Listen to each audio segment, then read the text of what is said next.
പ്രൊഡക്റ്റീവയുടെ പുതിയൊരു വീഡിയോയിലേക്ക് എല്ലാവർക്കും സ്വാഗതം. കഴിഞ്ഞ വീഡിയോയിൽ നമ്മൾ ലേബർ തിയറി ഓഫ് വാല്യൂയെ പറ്റിയാണ് സംസാരിച്ചത്. എന്താണ് ലേബർ തിയറി ഓഫ് വാല്യൂ, എന്താണ് വാല്യൂ, എന്താണ് പ്രൈസ്, എന്താണ് ഡിമാൻഡ് ആൻഡ് സപ്ലൈയും തമ്മിലുള്ള ബന്ധം, ഇങ്ങനെയുള്ള കാര്യങ്ങളായിരുന്നു നമ്മൾ പഠിച്ചത്. ഈ ഒരു വീഡിയോയിൽ നമ്മൾ കേരളത്തിൽ ഈ ലേബർ തിയറി ഓഫ് വാല്യൂയെ പറ്റി വന്നിട്ടുള്ള വിമർശനങ്ങളെക്കുറിച്ചാണ് നോക്കുന്നത്.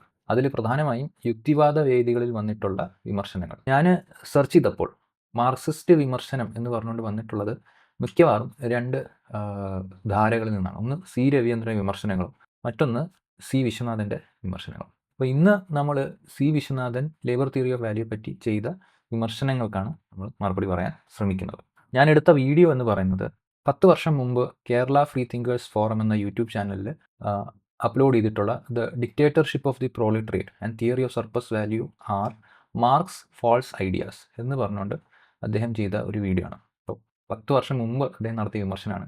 ആ വിമർശനം ഏതാണ്ട് എല്ലാ യുക്തിവാദികളും ഒരേപോലെ എടുത്തിട്ടുണ്ട് എന്നുമാണ് ഞാൻ കരുതുന്നത്. അപ്പോൾ ഇതിനൊരു മറുപടി കൊടുക്കുന്നത് ഇനഫാണ് എന്നാണ് ഞാൻ മനസ്സിലാക്കുന്നത്. അപ്പോൾ നമുക്ക് ഈ ഒരു വിഷയത്തിലേക്ക് കിടക്കാം. പ്രധാനമായും CVN 4 വിമർശനങ്ങളാണ് ഈ ഒരു വീഡിയോയിൽ ചെയ്യുന്നത് എന്നാണ് ഞാൻ മനസ്സിലാക്കുന്നത്. അപ്പോൾ ലേബർ തിയറി ഓഫ് വാല്യൂയെ പറ്റി അദ്ദേഹം നടത്തിയിട്ടുള്ള ഈ 4 വിമർശനങ്ങൾക്ക് ഒരു മാർക്സിസ്റ്റ് റെസ്പോൺസ് എന്ന രീതിയിലായിരിക്കും ഞാൻ ഈ ഒരു വീഡിയോ ചെയ്യുന്നത്. അപ്പോൾ ആദ്യത്തെ ഒരു വിമർശനം, CVNൻ്റെ ആദ്യത്തെ വിമർശനം എന്ന് പറയുന്നത് അധ്വാന മൂല്യ സിദ്ധാന്തം എന്ന് പറയുന്നത് ഒരു ഐഡിയലിസമാണ് എന്നാണ്. എനിക്ക് പറയാനുള്ളത് അധ്വാന മൂല്യ സിദ്ധാന്തം ഒരു ആശയവാദ സിദ്ധാന്തമാണ്, ഐഡിയലിസമാണ്. വില എന്നത് കേവലം ഒരു നിഴലും മൂല്യം എന്നതാണ് അതിൻ്റെ പിന്നിലെ യാഥാർത്ഥ്യവും. വില ഒരു എങ്ങനെ മാറിക്കൊണ്ടിരിക്കാം, പക്ഷേ അതിനെ നിയന്ത്രിക്കുന്നത് എന്താണ്, അടിസ്ഥാനപരമായ മൂല്യമാണ് എന്ന ധാരണ ഒരു പുരാതനമായ പാശ്ചാത്യ ചിന്താരീതിയുടെ അനന്തരഫലമാണ്. നേരത്തെ നസീർ പാശ്ചാത്യ ചിന്താരീതിയുടെ ആശയചിന്ത, പ്ലാറ്റോവിൻ്റെ ആശയങ്ങളെക്കുറിച്ച് പറയുന്നുണ്ടല്ലോ. പ്ലാറ്റോണിക് ഐഡിയലിസം ആശയവാദത്തിൻ്റെ ഒരു സന്തതിയാണ് ഈ ചിന്താരീതി എന്നാണ്. ഇത് പോപ്പർ പറഞ്ഞൊരു കാര്യമാണ്. അതായത് there is something behind the prices, അതിൻ്റെ പിന്നിൽ എന്തോ ഉണ്ട്. The objective or real true value of which prices are only a form of appearance shows clearly enough the influence of Platonic idealism with its distinction between a hidden essence or true reality and an accidental or delusive appearance. ഇത് കേരളത്തിൽ എന്നോ വായിക്കപ്പെടുന്ന ഒരു പുസ്തകമാണ്, പോപ്പറിൻ്റെ. ഞാൻ പല പ്രസംഗങ്ങളെടുത്താണ്, open society and its enemies. ഇന്നും മലയാളത്തിൽ ട്രാൻസ്ലേഷൻ ഇല്ല ഇതിന്. അപ്പോൾ എസൻസ് ആൻഡ് അപ്പിയറൻസ്, അതാ ഒന്നിൻ്റെ ഒരു ഉള്ളിൻ്റെ ഉള്ളതായ ഉള്ളത്, റിയൽ എസൻസ് എന്നൊരു സാധനമുണ്ട്, ബാക്കിയൊക്കെ അപ്പിയറൻസ് ആണ്. അതാണ് പ്ലാറ്റോൻ്റെ ഒരു. അദ്ദേഹത്തിൻ്റെ പ്രസൻറ്റേഷനിലെ സ്ലൈഡ് തന്നെയാണ് ഞാനിവിടെ കാണിച്ചിരിക്കുന്നത്. അദ്ദേഹത്തിൻ്റെ സ്ലൈഡിൽ പറയുന്നത് ഇതാണ്: അധ്വാന മൂല്യ സിദ്ധാന്തം ഒരു ആശയവാദ സിദ്ധാന്തമാണ്. വില എന്നത് കേവലം നിഴലും മൂല്യം എന്നത് അതിന് പിന്നാലെ യാഥാർത്ഥ്യവുമാണെന്ന വിചാരം ഒരു അതിപുരാതന പാശ്ചാത്യ ചിന്താരീതിയുടെ അനന്തരഫലമാണ്. പ്ലറ്റോണിക് ആശയവാദം എന്നതാണ് ആ ചിന്താരീതി. അപ്പോൾ മാർക്സിൻ്റെ ലേബർ തിയറി ഓഫ് വാല്യൂ എന്നത് ഒരു ആശയവാദമാണ്, അത് പ്ലറ്റോണിക് ഐഡിയലിസം പോലൊരു സംഭവമാണ് എന്നാണ്. അതിനെ ഉറപ്പിക്കാൻ വേണ്ടി അദ്ദേഹം കാൾ പോപ്പറിൻ്റെ ഒരു കോട്ടും സ്ലൈഡിൽ കാണിക്കുന്നുണ്ട്. കാൾ പോപ്പറിൻ്റെ open society and its enemies എന്ന് പറയുന്ന പുസ്തകം ആണ് അദ്ദേഹം ഈ പ്രസൻറ്റേഷനിൽ എടുത്ത് കാണിക്കുന്നത്. എന്നിട്ട് അദ്ദേഹം പറയുന്നുണ്ട് കാൾ പോപ്പറിൻ്റെ ഈ പുസ്തകം എല്ലാവരും വായിക്കേണ്ട ഒരു പുസ്തകമാണെന്ന്. അതായത് വസ്തുക്കൾക്ക് ഒരു സത്തയുണ്ടെന്നും ആ സത്തയാണ് യാഥാർത്ഥ്യമെന്നും ബാക്കിയെല്ലാം വെറും ഒരു അപ്പിയറൻസ് മാത്രമാണ്, അല്ലെങ്കിൽ അത് അങ്ങനെ നമുക്ക് കാണപ്പെടുന്നു എന്ന് മാത്രമേ ഉള്ളൂ എന്ന ഒരു പ്ലറ്റോണിക് ഐഡിയയ്ക്ക് ഒരു ഇൻഫ്ലുവൻസ് ഉള്ള ഒരു തിയറിയാണ് മാർക്സിൻ്റെ ഈ ഒരു labour theory of value. Even മാർക്സിൻ്റെ അല്ലെന്ന് കാൾ പോപ്പർ അംഗീകരിക്കുന്നുണ്ട്. മാർക്സ് അല്ല അത് കൊണ്ടുവന്നത് ആഡം സ്മിത്തും റിക്കാർഡോ ഒക്കെ ആണെങ്കിലും ഇതും ബേസിക്കലി ഒരു ആശയവാദമാണെന്നാണ് പറയുന്നത്. അപ്പോൾ ഇതിനോടുള്ള മറുപടി എന്താണ്? ഇത് വളരെ രസകരമായിട്ടുള്ള ഒരു പോയിൻ്റാണ് സത്യം പറഞ്ഞു കഴിഞ്ഞാൽ. കാരണം മാർക്സിൻ്റെ ഹോൾ പ്രൊജക്റ്റ് എന്ന് പറയുന്നത് തന്നെ ഈ ഐഡിയലിസം നമ്മൾ വിട്ടുകളയണം, ഉപേക്ഷിക്കണം എന്നായിരുന്നു. അതുവരെ ഉണ്ടായിരുന്ന ഐഡിയലിസ്റ്റ് ചിന്താ പദ്ധതികളെ റിജക്റ്റ് ചെയ്തുകൊണ്ടാണ് മാർക്സിൻ്റെ സാമൂഹിക സമീപന രീതി കൊണ്ടുവരുന്നത് തന്നെ. ഇപ്പോൾ ഹേഗലിനെയൊക്കെ തന്നെ മാർക്സ് വിമർശിക്കുന്നത് ഹേഗൽ ആശയവാദികളാണ് എന്ന് പറഞ്ഞിട്ടാണ്. നമ്മൾ ഭൗതികവാദികളാണ് വേണ്ടത്. സമൂഹത്തെ നിയന്ത്രിക്കുന്നതും അല്ലെങ്കിൽ കൺട്രോൾ ചെയ്യുന്നതും അല്ലെങ്കിൽ സമൂഹത്തെ മുമ്പോട്ട് കൊണ്ടുപോകുന്നത് ആശയങ്ങളുടെ യുദ്ധമോ ആശയമോ അല്ല, മറിച്ച് മനുഷ്യർ ജീവിക്കുന്ന ഭൗതിക സാഹചര്യങ്ങളാണ്. അപ്പോൾ നമ്മൾ സൊസൈറ്റിയെ പഠിക്കേണ്ടത് അങ്ങനെയാണ് എന്ന് പറഞ്ഞ ആളാണ് മാർക്സ്. അപ്പോൾ അദ്ദേഹത്തിൻ്റെ ഈ ഒരു കോൺട്രിബ്യൂഷൻ ആശയവാദമാണ് എന്ന ഒരു വിമർശനം കാൾ പോപ്പറിൽ നിന്നുണ്ടാകുന്നു. അത് തന്നെ CVNും ഉദ്ധരിക്കുന്നത് എനിക്ക് വലിയ ഒരു കൗതുകമായിട്ട് തോന്നുകയാണ്. ആക്ച്വലി മാർക്സ് ഒരു ആശയവാദിയാണോ? ഈ മൂല്യങ്ങൾക്കോ അല്ലെങ്കിൽ ഈ കമ്മോഡിറ്റി ചരക്കുകൾക്ക് ഒരു സത്തയുണ്ട്, ഒരു എസൻസ് ഉണ്ട്, അത് പിറകിലുണ്ടെന്നും ഈ അതിൻ്റെ പ്രതിഫലനം മാത്രമാണ് വില എന്നുമായിരുന്നോ മാർക്സ് പറയുന്നത്? അല്ല, അല്ല എന്നതാണ് വസ്തുത. മാർക്സ് ബേസിക്കലി പറയുന്നത് ചരക്കുകളുടെ മൂല്യം എന്ന് പറയുന്നത് ആ ചരക്കുകളുടെ ഒരു പ്രോപ്പർട്ടിയോ ഒന്നുമല്ല, മറിച്ച് മൂല്യം എന്ന് പറയുന്നത് ഒരു റിലേഷനാണ്, ഒരു സാമൂഹിക ബന്ധമാണെന്നാണ്. രണ്ട് ചരക്കുകൾ തമ്മിൽ കൈമാറ്റപ്പെടുമ്പോൾ മനുഷ്യൻ്റെ അധ്വാനം, ഈ അധ്വാനം ആ സമൂഹത്തിൽ നടക്കുന്നുണ്ടെന്നും ആ അധ്വാനത്തിൻ്റെ ഒരു സാമൂഹിക ബന്ധമാണ് അവിടെ വരുന്നതെന്നും ആ സാമൂഹിക ബന്ധമാണ് മൂല്യം എന്നാണ് മാർക്സ് പറഞ്ഞിട്ടുള്ളത്. അപ്പോൾ മാർക്സിൻ്റെ കോട്ട് തന്നെ ഞാനിവിടെ ഉദ്ധരിക്കാം. However, we bear in mind that the value of commodities has a pure social reality and that they acquire this reality only insofar as they are expressions or embodiments of one identical social substance, namely the human labor. It follows as a matter of course that value can only manifest itself in the social relation of commodity to commodity.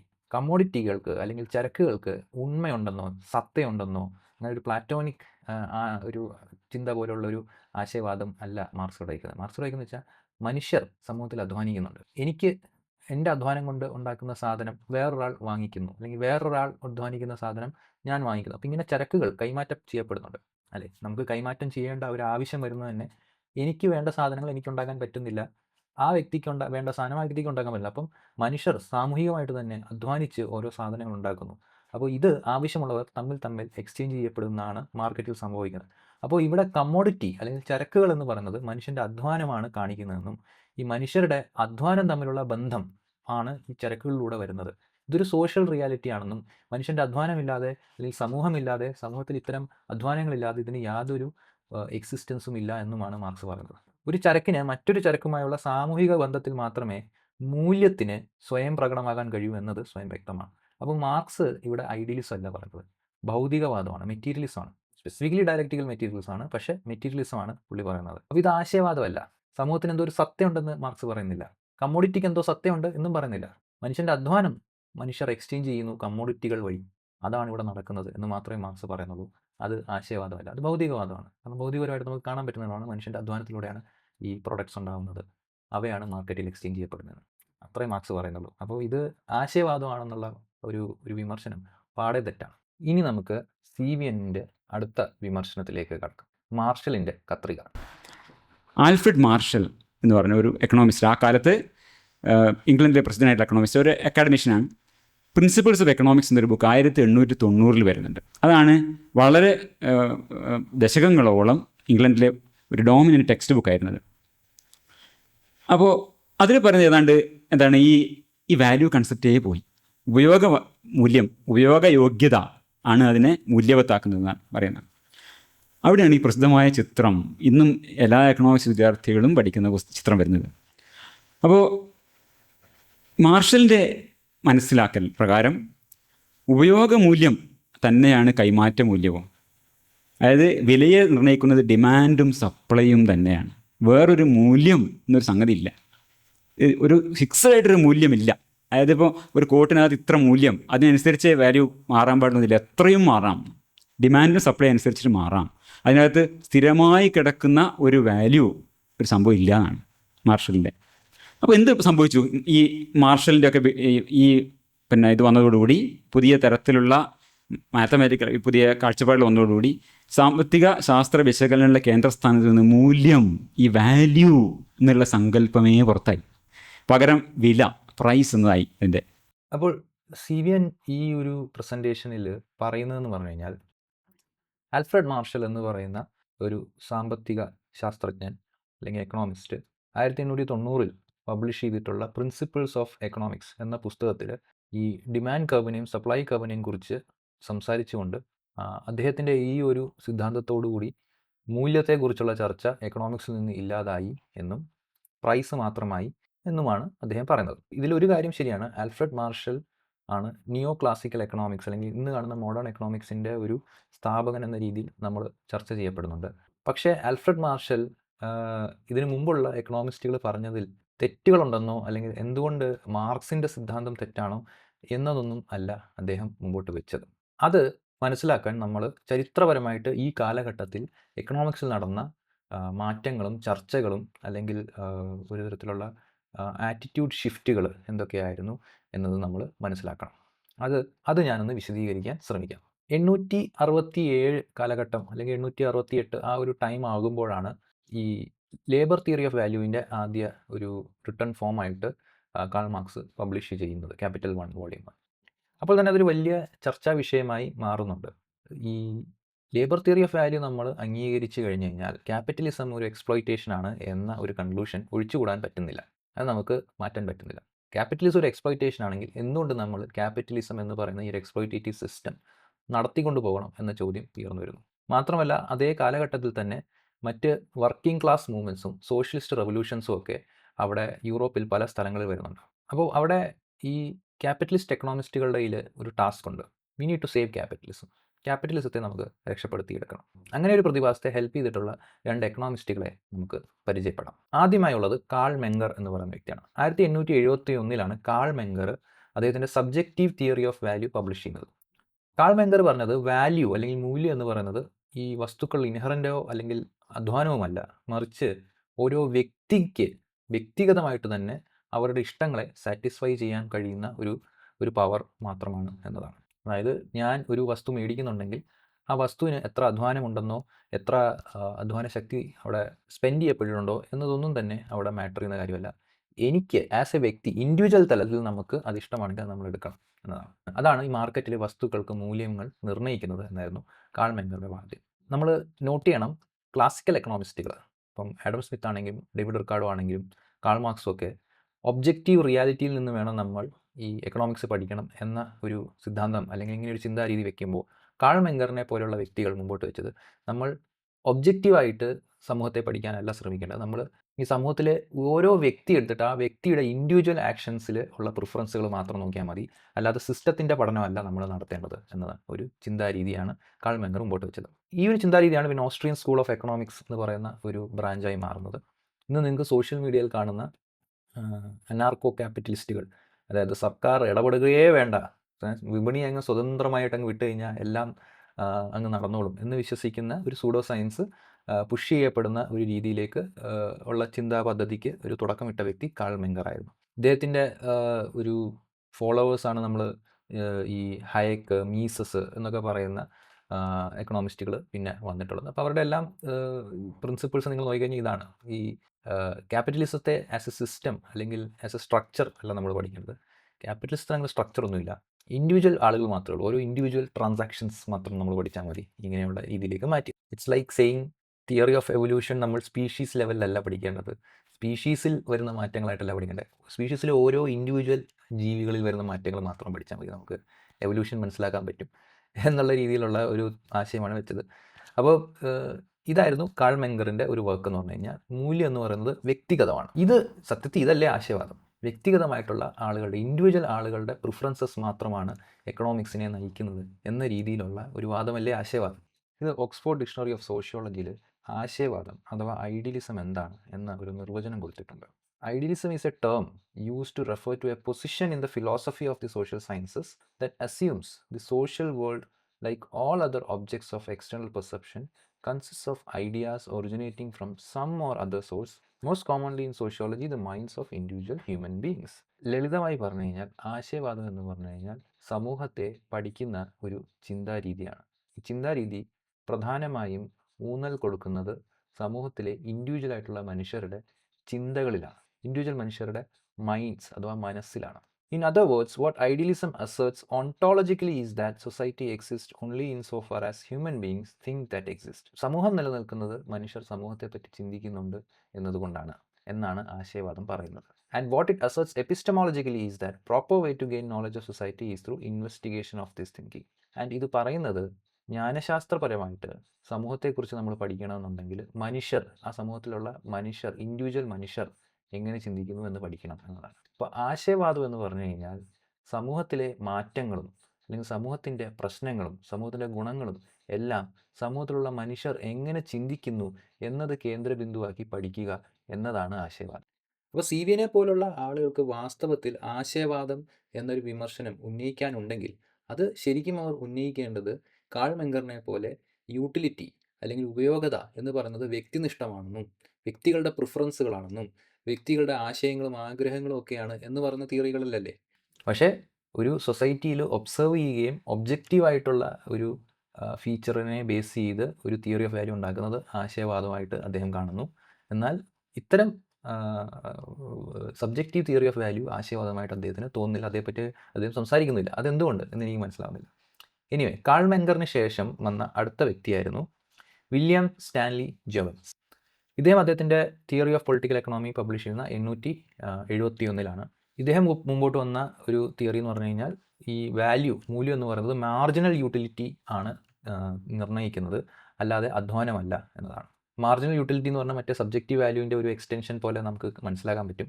Marginal utility എന്ന് പറഞ്ഞു കഴിഞ്ഞാൽ ഒരു ചരക്ക് നിങ്ങൾ എടുക്കുകയാണെങ്കിൽ അതിൻ്റെ ഒരു extra unit കൂടി നിങ്ങൾ കൺസ്യൂം ചെയ്യുമ്പോൾ നിങ്ങൾക്ക് കിട്ടുന്ന എക്സ്ട്രാ സന്തോഷം അല്ലെങ്കിൽ എക്സ്ട്രാ സാറ്റിസ്ഫാക്ഷൻ, ഇതാണ് മാർക്കറ്റ് അല്ലെങ്കിൽ ക്യാപിറ്റലിസമോ അല്ലെങ്കിൽ ഈ എക്കണോമിയെ നിർണ്ണയിക്കുന്നത് എന്നതായിരുന്നു വില്യം സ്റ്റാൻലി ജെവൻസിൻ്റെ അത്. ഫോർ എക്സാമ്പിൾ, ഇപ്പം ഞാൻ ഈ ഒരു ചായ കുടിക്കുകയാണ്, ആദ്യത്തെ കപ്പ് കുടിക്കുന്നു, ഒരു യൂണിറ്റ് കഴിക്കുമ്പോൾ എനിക്ക് ഭയങ്കര സന്തോഷം. രണ്ടാമത്തെ ഒരു കപ്പ് കുടിക്കുമ്പോൾ അതിന് കുറവ് സന്തോഷം, മൂന്നാമത്തെ കപ്പ് കുടിക്കുമ്പോൾ അതിനും കുറവ് സന്തോഷം. അങ്ങനെ കുടിച്ചുകൊണ്ടിരുന്ന് കഴിഞ്ഞാൽ സന്തോഷം ഇങ്ങനെ കുറഞ്ഞു വരും എന്നായിരുന്നു സ്റ്റാൻലി ജെവൻസിൻ്റെ ഒരു തിയറി. രസം ഇതല്ല, പുള്ളി ഇവിടെ നിർത്തുന്നില്ല. പുള്ളി പറയുന്നത് ഈ സന്തോഷത്തെ നമുക്ക് ഗ്രാഫ് വഴി പ്ലോട്ട് ചെയ്യാൻ പറ്റും എന്നതായിരുന്നു. എന്നിട്ട് ആ ഗ്രാഫിൽ നമ്മൾ മാത്തമാറ്റിക്സ് കൊണ്ടുവരണമെന്നായിരുന്നു. അപ്പോൾ Jevons insisted that for economics to be a rigorous science it must be mathematical. Economics ഒരു സയൻസ് ആയിരിക്കണമെങ്കിൽ അതിൽ മാത്തമാറ്റിക്സ് ഉണ്ടായിരിക്കണം എന്നതായിരുന്നു അദ്ദേഹത്തിൻ്റെ വാദം. മാത്തമാറ്റിക്സ് ഇല്ലെങ്കിൽ അത് ശാസ്ത്രമാവില്ല എന്നത്. അതെനിക്ക് ഇതുവരെ മനസ്സിലായിട്ടില്ല. മാത്തമാറ്റിക്സ് ഉണ്ടെങ്കിലേ ഒരു വസ്തു ശാസ്ത്രമാവുകയുള്ളൂ. നമ്മൾ ബയോളജി ചെറുപ്പം തൊട്ട് പഠിക്കുന്നുണ്ട്, അതിൽ നമ്മൾ എത്ര മാത്തമാറ്റിക്സ് പഠിക്കുന്നുണ്ട്.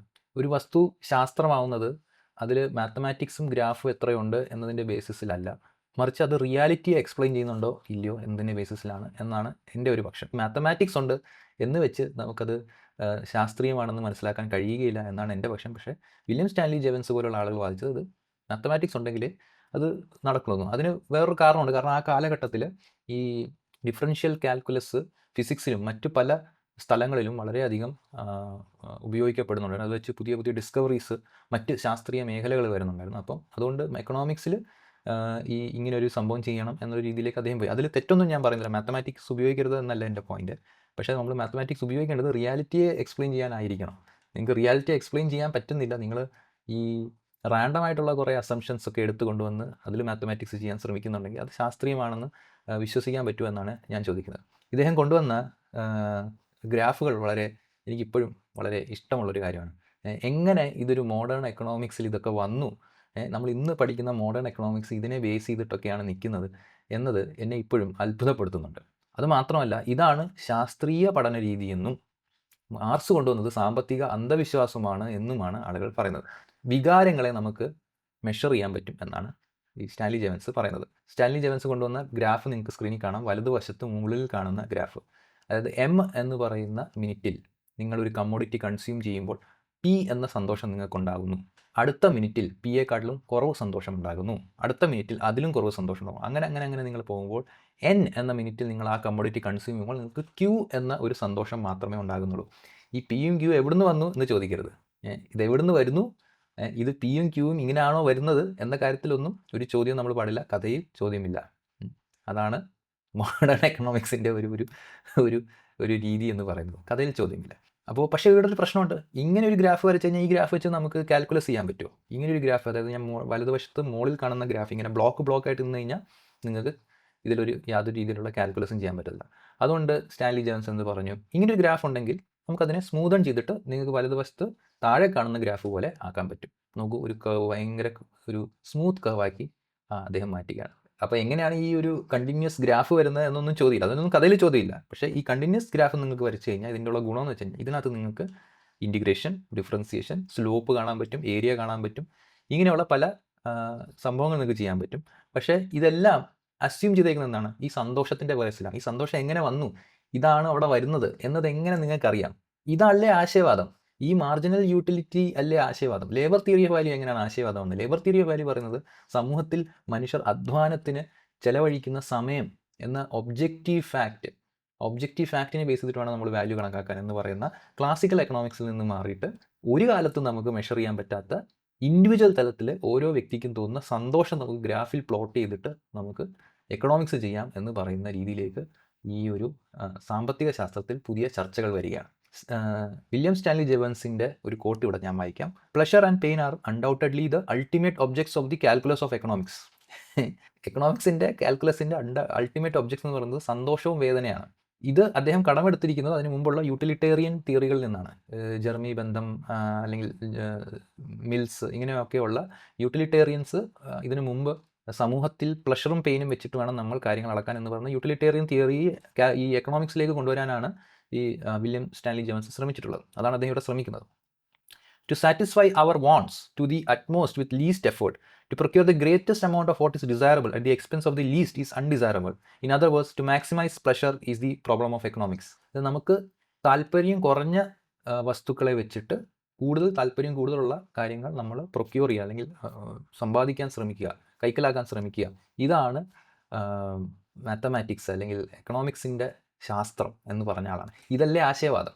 ഇതല്ല ആശയവാദമാണെങ്കിൽ പിന്നെ എങ്ങനെയാണ്? ഇതല്ല ആശയവാദമാണെങ്കിൽ പിന്നെ എന്താണ് ആശയവാദം?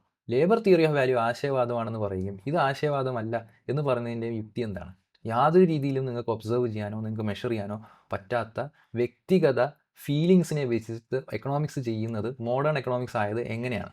അപ്പോൾ ഇങ്ങനെയുള്ള കാൾ മെങ്കറും ജെവൻസും എന്ന് പറയുന്ന ആളുകൾ ഈ ഒരു പീരീഡിൽ കൊണ്ടുവന്ന ഇത്തരം തിയറികൾ കൂടുതൽ ആളുകൾ ചർച്ച ചെയ്യാൻ തുടങ്ങി. അതിന് കാരണം ഈ തിയറികൾക്ക് എന്തെങ്കിലും ശാസ്ത്രീയ അടിത്തറ ഉള്ളതുകൊണ്ടല്ല, മറിച്ച് ഇത്തരം ചർച്ചകളിലൂടെ നമ്മൾ എക്കണോമിക്സ് ചെയ്യാൻ പോയി കഴിഞ്ഞാൽ നമുക്ക് കാൾ മാർക്സിൻ്റെ ക്രിട്ടീക്കിനെ അഡ്രസ്സ് ചെയ്യേണ്ട ആവശ്യമില്ല. കാൾ മാർക്സിൻ്റെ ക്രിട്ടീക്ക് വർക്ക് ചെയ്യണമെങ്കിൽ നിങ്ങൾ ക്യാപിറ്റലിസത്തെ ആസ് എ സ്ട്രക്ചറായിട്ട് പഠിക്കണം. അതിൽ വർഗ്ഗങ്ങളുണ്ടെന്ന് പഠിക്കണം. ആ വർഗ്ഗത്തിൽ ഏത് വിഭാഗം വർഗ്ഗമാണ് വാല്യൂ ഉണ്ടാക്കുന്നത്, ആ വാല്യൂ ആരാണ് കൊണ്ടുപോകുന്നത്, ഇങ്ങനെയുള്ള രീതിയിലുള്ള ചോദ്യങ്ങൾ ചോദിക്കണം. അപ്പം കാൾ മെങ്കറും വില്യം സ്റ്റാൻലി ജെവൻസും എന്ത് ചെയ്തത്, ഇത്തരം ചിന്തകളിൽ നിന്ന് നിങ്ങൾ മാറേണ്ടതുണ്ട്. ഇത്തരം ചിന്തകളല്ല അവിടെ നടക്കേണ്ടത്. മറിച്ച് എന്താണ്, നമ്മൾ ഈ ഹിസ്റ്റോറിക്കലായിട്ടാണ് നമ്മൾ പഠിക്കേണ്ടത് സൊസൈറ്റിയെ. This period, led by thinkers like Jevons, Menger and others, moved economics away from social and institutional analysis towards an ahistorical model-based approach that treats capitalism as a natural universal state. എല്ലാ കാലത്തും natural ആയിട്ടുള്ള ഒരു അവസ്ഥയാണ് capitalism എന്നും നമുക്ക് ഈ എക്കണോമിക്സിൻ്റെ നിയമങ്ങൾ എല്ലാ കാലത്തും ചരിത്രാതീതമായിട്ട് അല്ലെങ്കിൽ ചരിത്രപരമായിട്ടല്ല നമ്മൾ പഠിക്കേണ്ടത്. ജസ്റ്റ് ഒരു ഇക്വേഷനിൽ ഇട്ടിട്ട് അതങ്ങ് സൊസൈറ്റി അപ്ലൈ, ആ സൊസൈറ്റിയുടെ ചരിത്രപരമായിട്ടുള്ള ഡെവലപ്മെൻറ്റിനെ കുറിച്ചൊന്നും നമ്മൾ പഠിക്കേണ്ട എന്ന രീതിയിലേക്ക് എക്കണോമിക്സിലെ ഡിസ്കഷൻസ് മാറുകയാണ് ചെയ്തത്.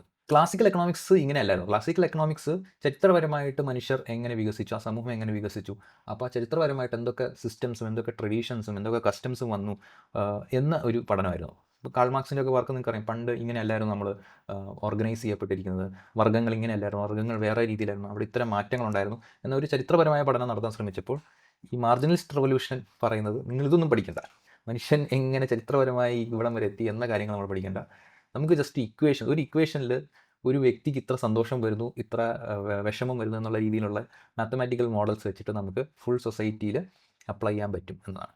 എനിക്ക് ചോദിക്കാനുള്ളത്, ഇതല്ലേ ആശയവാദം? ഇതല്ലേ പ്രമാണങ്ങളിൽ നിന്ന് പ്രതിഭാസങ്ങൾ എന്ന് CVN പറയുന്ന ആ ഒരു പ്രശ്നം? ഇതല്ലേ മാർക്സ് ഇവിടെ ചെയ്തത്? പ്രമാണങ്ങളിൽ നിന്ന് പ്രതിഭാസങ്ങളിലേക്കല്ലായിരുന്നു, പ്രതിഭാസങ്ങളിൽ നിന്ന് പ്രമാണങ്ങളിലേക്കായിരുന്നു. ക്യാപിറ്റലിസം എന്ന് പറയുന്ന വ്യവസ്ഥയെ ആസ് എ സ്ട്രക്ചർ അതിനെ ഒബ്സർവ് ചെയ്യുക, അതിനെ അനലൈസ് ചെയ്യുക, അതിൽ നിന്ന് പ്രമാണങ്ങളിലേക്ക് വരിക എന്ന ശാസ്ത്രീയ മെത്തഡായിരുന്നു മാർക്സ് ചെയ്തതെങ്കിൽ ഈ മാർജിനലിസ്റ്റ് റെവല്യൂഷൻ എന്താണ് ചെയ്യുന്നത്? അവർ നേരെ വിരുദ്ധമായ കാര്യമാണ് ചെയ്യുന്നത്. അവരാദ്യം കുറേ അതങ്ങ് പറയുകയാണ്, സന്തോഷവും വിഷമവുമാണ് അൾട്ടിമേറ്റ് ആക്സിയംസ്, അത് നമുക്ക് മാത്തമാറ്റിക്കലി ചെയ്യാൻ പറ്റും, ഇതാണ് ഗ്രാഫ്. ഇത് മാത്രമല്ല മാർജിനലിസ്റ്റ് റെവല്യൂഷൻ ചെയ്ത് social classes of production, capitalist workers and landlords become factors of production. ഈ മാർജിനലിസ്റ്റ് റെവല്യൂഷൻ ചെയ്ത് നമ്മൾ ഇത്തരം ചർച്ചകൾ, സമൂഹത്തിൽ ഏതൊക്കെ വിഭാഗം മനുഷ്യരാണ് ഉൽപ്പാദനത്തിൽ പങ്കെടുക്കുന്നത്, അവർ തമ്മിലുള്ള ബന്ധം എന്താണ് എന്നുള്ള ചോദ്യങ്ങൾ നമ്മൾ ചോദിക്കേണ്ട ആവശ്യമില്ല. ഈ ക്ലാസിക്കൽ എക്കണോമിസ്റ്റുകൾ എപ്പോഴും ചോദിച്ചിരുന്നത്, മാർക്സ് ആണെങ്കിലും റിക്കാർഡോ ആണെങ്കിലും ആഡം സ്മിത്ത് ആണെങ്കിലും ഇവരെല്ലാം ചോദിച്ചിരുന്നത് എന്തുതരം വർഗ്ഗങ്ങൾ ഈ ഉൽപ്പാദനത്തിൽ പങ്കുചേരുന്നുണ്ട്. ക്യാപിറ്റലിസ്റ്റുകൾ, തൊഴിലാളികൾ, ഭൂവുടമകൾ, ഇവയുടെ ഒരു റിലേഷനിലൂടെയാണ് ഉൽപ്പാദനം നടക്കുന്നതെന്നായിരുന്നു അവർ കണ്ടിരുന്നത്. എന്നാൽ മാർജിനലിസ്റ്റ് റെവല്യൂഷൻ പറഞ്ഞത്, നമ്മൾ ഇങ്ങനെ വർഗ്ഗങ്ങൾ ആയിട്ട് നമ്മൾ പഠിക്കേണ്ട ആവശ്യമില്ല, നമ്മൾ വെറും ഘടകങ്ങളായിട്ട് പഠിച്ചാൽ മതി. ഇന്ന മനുഷ്യർ ഇന്ന പണിയെടുക്കുന്നു, ഇവർ തമ്മിൽ ഇന്ന ബന്ധമുണ്ട് എന്നുള്ള പഠനം നമുക്ക് വേണ്ട, നമ്മളിങ്ങനെ പഠിച്ചാൽ മതി.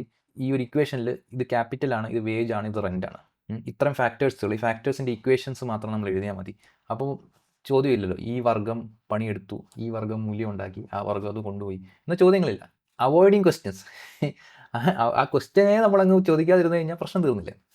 So shifted the focus of economic analysis from production and labour supply to consumption and subjective value demand. ഇതൊരു കീ പോയിന്റ് ആണ്. കാരണം ഇതും കൂടെ മനസ്സിലായാലേ ഈ മാർഷലിൻ്റെ കത്രിക എന്താണെന്ന് നിങ്ങൾക്ക് മനസ്സിലാകും. അതായത് ക്ലാസിക്കൽ എക്കണോമിസ്റ്റുകൾ ഉൽപ്പാദനം അല്ലെങ്കിൽ ഈ പ്രൊഡക്ഷൻ എന്ന് പറയുന്ന ഈ ക്യാപിറ്റലിസത്തിൽ നടക്കുന്ന ഈ പ്രൊഡക്ഷൻ എന്ന് പറയുന്നത് കൂടുതലും അവർ ഫോക്കസ് ചെയ്യുന്ന സപ്ലൈ സൈഡിൽ നിന്നായിരുന്നു.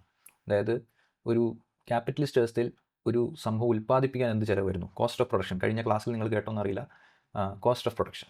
അതിന് എത്ര അധ്വാന ശക്തി വേണ്ടി വന്നു, അതിന് അധ്വാന ശക്തി മെയിൻറ്റെയിൻ ചെയ്യാനുള്ള ലേബർ പവർ, അതിൻ്റെ മൂല്യം എത്രയാണ്, അതിനെ ബേസ് ചെയ്ത് വേജ്, ശമ്പളം എത്ര കൊടുക്കാൻ പറ്റും, ഇങ്ങനെയുള്ള ഒരു ഫോക്കസിലൂടെയായിരുന്നു ക്ലാസിക്കൽ എക്കണോമിക്സ് നിന്നിരുന്നത്. സോ ബേസിക്കലി ഉൽപ്പാദനം നടക്കുമ്പോൾ അതിൻ്റെ സപ്ലൈ സൈഡിലുള്ള കാര്യങ്ങളാണ് മെയിൻ ഡ്രൈവിംഗ് ഫാക്ടർ എന്ന രീതിയിലായിരുന്നു ക്ലാസിക്കൽ എക്കണോമിസ്റ്റുകൾ പഠിച്ചിരുന്നത്. എന്നാൽ ഈ മാർജിനലിസ്റ്റ് ചിന്തകൾ അവർ പറയുന്നത് നിങ്ങൾ സപ്ലൈ സൈഡിനെ കുറിച്ചല്ല കൂടുതൽ പഠിക്കേണ്ടത്, നിങ്ങൾ കൺസപ്ഷൻ സൈഡിലേക്ക് ആണ് കാര്യങ്ങൾ പഠിക്കേണ്ടത്. അല്ലെങ്കിൽ ഉപഭോക്താവിൻ്റെ കാര്യങ്ങൾ, വ്യക്തിപരമായി ഈ സൊസൈറ്റിയിലുള്ള ഇൻഡിവിജ്വൽ ആയിട്ടുള്ള വ്യക്തിയുടെ കൺസപ്ഷൻ അല്ലെങ്കിൽ ഉപഭോഗം എന്ന് പറയും, അവമാണ് നിങ്ങൾ നോക്കേണ്ടത്.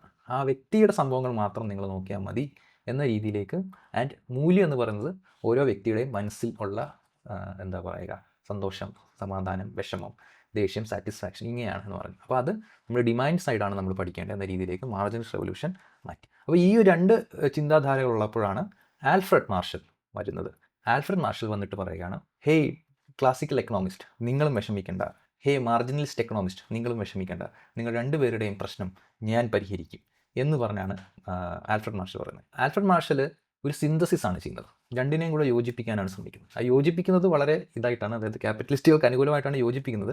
പക്ഷേ ആൽഫ്രഡ് മാർഷൽ പറയുന്നത് ക്ലാസിക്കൽ എക്കണോമിസ്റ്റുകൾ പറയുന്ന ചില കാര്യങ്ങൾ ശരിയാണ്, നിങ്ങൾ പറയുന്ന ചില കാര്യങ്ങൾ ശരിയാണ്, നിങ്ങൾ രണ്ടുപേരെയും എടുത്തു കഴിഞ്ഞാൽ ഒരു നടുക്കണ്ടം ആയിട്ട് നമുക്കൊന്ന് പിടിച്ച് മുമ്പോട്ട് പോയാൽ മതി എന്ന രീതിയിലാണ് ആൽഫ്രഡ് മാർഷൽ പറഞ്ഞത്. ഈ മാർജിനലിസ്റ്റുകാർ പറയുന്ന മാത്തമാറ്റിക്കൽ ഇക്വേഷൻസും എന്താ പറയുന്നത്, ഈ കാൽക്കുലസ് വെച്ചുള്ള ഗ്രാഫ് വരുത്തൊക്കെ നമുക്ക് ഒരുപാട് ഇൻസൈറ്റ്സ് തരും.